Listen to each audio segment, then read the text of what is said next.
થી બોલાવીને અહીંયા લાવ્યો. અરે મોતને તો હું મુઠ્ઠીમાં લઈને ફરું છું. મિત્રો, આજે આપણે આપણી ચેનલ પર એક નવી સિરીઝ ચાલુ કરવા જઈ રહ્યા છે, ધ લિજેન્ડ.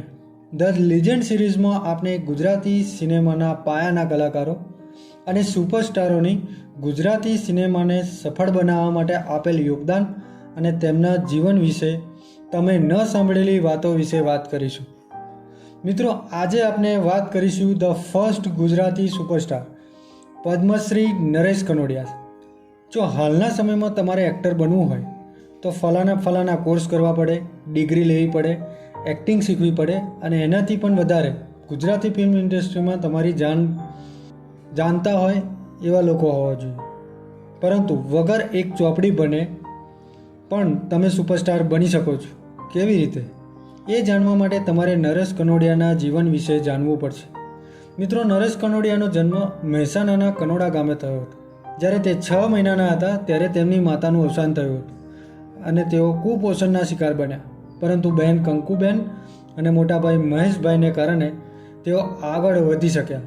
આર્થિક તંગીને કારણે નરેશ કનોડિયાનો પરિવાર કનોડાથી અમદાવાદ શિફ્ટ થયો. તેમના પિતાશ્રી એક કંપનીમાં વર્કરનું કામ કરતા હતા, પરંતુ એ ગુલામી અને ભૂખમરીના જમાનામાં કમાનારો 1 અને ખાનારા 10, તેથી તેમને જીવન જીવવામાં ખૂબ જ તકલીફ પડતી હતી. ત્યારે મહેશ નરેશ કાગળ, પ્લાસ્ટિક અને ભીખ માગીને પોતાનું અને પિતાશ્રીને મદદ કરતા હતા. આ બધામાં મોટાભાઈ મહેશની ગીતો ગાવાનો બહુ જ શોખ હતો અને તેમનો તીનો અવાજ લોકોને બહુ જ પસંદ આવતો હતો. તેથી મહેશ નરેશ શેરીએ ગીતો ગાતા અને સંગીત કરતા. ધીમે ધીમે તેઓ મંદિરોમાં, જાહેર જગ્યાએ પ્રોગ્રામ્સ કરતા. પરંતુ અથાક મહેનત બાદ પણ કંઈ ન મળતા મોટાભાઈ મહેશે મુંબઈ જવાનો વિચાર કર્યો અને તેઓ મુંબઈ પહોંચી ગયા. પરંતુ મુંબઈમાં ન તો કોઈ ઓળખાણવાળું, ન તો કોઈ સગુવાલું.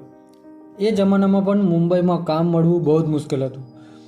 મહેશ આખો દિવસ કામ શોધતો અને રાત્રે બ્રિજ નીચે ભિખારીઓ સાથે સૂઈ જતો. આમને આમ તે 4 દિવસ ખાધા વગર ફરતો રહ્યો. તેથી તેમની તબિયત બગડવા લાગી. ત્યારે ત્યાં સૂતેલી એક મુસ્લિમ ભિખારીએ તેને ભીખમાં મળેલ ભોજનમાંથી અડધું ભોજન મહેશને આપ્યું અને મહેશે સવારે ઉઠી ત્યાં લાગેલા નળે સ્નાન કરી એક ઓર્કેસ્ટ્રા રિહર્સલ કરી રહ્યું હતું ત્યાં પહોંચી ગયા અને ગીત ગાવાની માગણી કરી. ત્યારે ત્યાં તેમનો વોઇસ ટેસ્ટ થયો અને બધા સ્તબ્ધ થઈ ગયા અને તરત જ મહેશને સિંગર તરીકે કામ મળ્યું અને એવી રીતે તેમનું કામ સારું ચાલવા લાગ્યું. એટલે તેમને નરેશને પણ મુંબઈ બોલાવી લીધા. હવે મહેશ ગીતો ગાતા અને નરેશ ડાન્સ અને એક્ટરોની મિમિક્રી કરીને લોકોને એન્ટરટેન કરતા. હવે તેમની મહેનત રંગ લાવવા લાગી હતી. એટલે તેમના પ્રોગ્રામ્સ જોવા એક દિવસ ગુજરાતના એક મોટા પ્રોડ્યુસર અને ડાયરેક્ટર આવ્યા અને મહેશભાઈનો અવાજ અને નરેશભાઈની એક્ટિંગ જોઈને તેઓ ખુશ થઈ ગયા અને તરત જ મહેશભાઈને મળવા ગયા અને નરેશભાઈને હીરો તરીકે તેમને ઓફર આપી અને મહેશભાઈને ફિલ્મમાં સંગીત આપવા માટે કહ્યું. આ ફિલ્મનું નામ હતું વેનીને આવ્યા ફૂલ.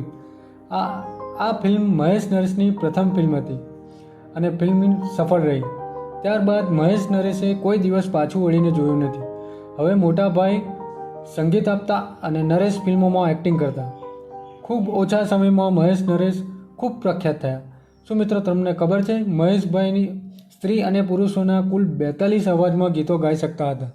હાલમાં પૈસા આપીને ફિલ્મોમાં મેળવાતા કલાકારોને જણાવવાનું કે મહેશ નરેશ કોઈ દિવસ શાળાનું પગથિયું પણ ચડ્યા નથી. બંને ભાઈઓ અભણ હતા. જેમ ડાયરેક્ટર મોટા ડાયલોગ બોલતા તેમ નરેશભાઈ યાદ રાખીને ડાયલોગ બોલતા. આ છે તેમના સંઘર્ષની કહાની. કુલ 40 વર્ષ ગુજરાતી ફિલ્મોમાં કામ કર્યું અને 125 જેટલી ફિલ્મોમાં મુખ્ય અભિનેતા અને સહાયક અભિનેતા તરીકે કામ કર્યું અને કુલ 150 ફિલ્મોમાં સંગીત આપ્યું. ગુજરાતી સિનેમાની કુલ 72 જેટલી અભિનેત્રીઓ સાથે નરેશભાઈ કનોડિયાએ કામ કર્યું. નરેશ કનોડિયાને પદ્મશ્રી એવોર્ડ આપવામાં આવ્યો. રાજકોટની એક સિનેમાઘરમાં શોલે ફિલ્મ રિલીઝ થઈ હતી. ત્યારે તે ફિલ્મ 4 લાખનો ધંધો કર્યો અને તેના 10 મહિના બાદ તે જ સિનેમાઘરમાં નરેશ કનોડિયાની ઢોલા મારું ફિલ્મ રિલીઝ થઈ અને એને કુલ 9 લાખનો ધંધો કર્યો. ત્યારથી જ નરેશ કનોડિયાને ગુજરાતી સિનેમાનો અમિતાભ બચ્ચન તરીકે ખ્યાતિ મળી. તેમની સફળ ફિલ્મોની વાત કરીએ તો જોગ સંજોગ, કંકુની કિંમત, ઢોલા મારું, મેરું માલન, જુગલ જોડી જેવી અનેક સુપરહિટ ફિલ્મો આપી. તેમનો પુત્ર હિતુ કનોડિયા પણ ગુજરાતી સિનેમામાં સુપરસ્ટાર છે. નરેશ કનોડિયાના ગુજરાતના કરજણ વિધાનસભા મતક્ષેત્રમાંથી વિધાનસભાના સભ્ય પણ રહી ચૂક્યા છે. મહેશ નરેશનું એક ગીત જે આગળ જઈને સત્ય હકીકત બનવાનું હતું, તે ગીતને આ બંને ભાઈઓએ તેમના પ્રોગ્રામ્સમાં હંમેશા ગાતા. ગીતની કડીઓ હતી સાથે જીવશું સાથે મરશું. અને થયું પણ એવું જ. વર્ષ 2020માં દેશમાં કોરોના સંકટ આવ્યું અને મહેશભાઈ લકવાથી પીડાતા હતા. તે જ સમય દરમિયાન નરેશભાઈએ પણ કોરોના થયો. આમ તો નરેશભાઈ કોરોનાને સામે જીતી ગયા, પરંતુ 25 ઓક્ટોબર 2020ના રોજ લકવાને કારણે મહેશભાઈનું અવસાન થયું અને તેમના આઘાત નરેશભાઈ સહન ન કરી શક્યા અને આખરે 27 ઓક્ટોબર એટલે મહેશના અવસાનના 2 દિવસ બાદ અમદાવાદના UN મહેતા હોસ્પિટલમાં કોરોનાને કારણે પોતાનો જીવ ગુમાવ્યો. આમ મિત્રો, બંને ભાઈઓએ સાથે જ દુનિયા છોડી અને આખા ગુજરાતમાં શોકની લાગણી છવાઈ ગઈ. 2011માં તેમની જીવનશૈલી પર સૌના હૃદયમાં હંમેશ મહેશ નરેશ તરીકે એક પુસ્તક તત્કાલ મુખ્યમંત્રી શ્રી નરેન્દ્રભાઈ મોદી સાહેબ દ્વારા પ્રકાશિત કરવામાં આવ્યું. આમ અમારી ચેનલ અશ્રુભીની આંખોએ આ બંને રામ લક્ષ્મણની જોડી એટલે મહેશ નરેશ સુપરસ્ટારને શ્રદ્ધાંજલિ અર્પણ કરીએ છીએ. અને ધ લિજેન્ડ સિરીઝમાં આવા જ એક નવા એક્ટર્સની કહાની આપણે લઈને બહુ જલ્દી તમારા સામે મૂકીશું. એટલે એ જાણવા માટે અમારી ચેનલને સબસ્ક્રાઈબ કરો. વિડીયો પસંદ આવ્યો હોય તો લાઈક કરો, શેર કરો. જય માતાજી.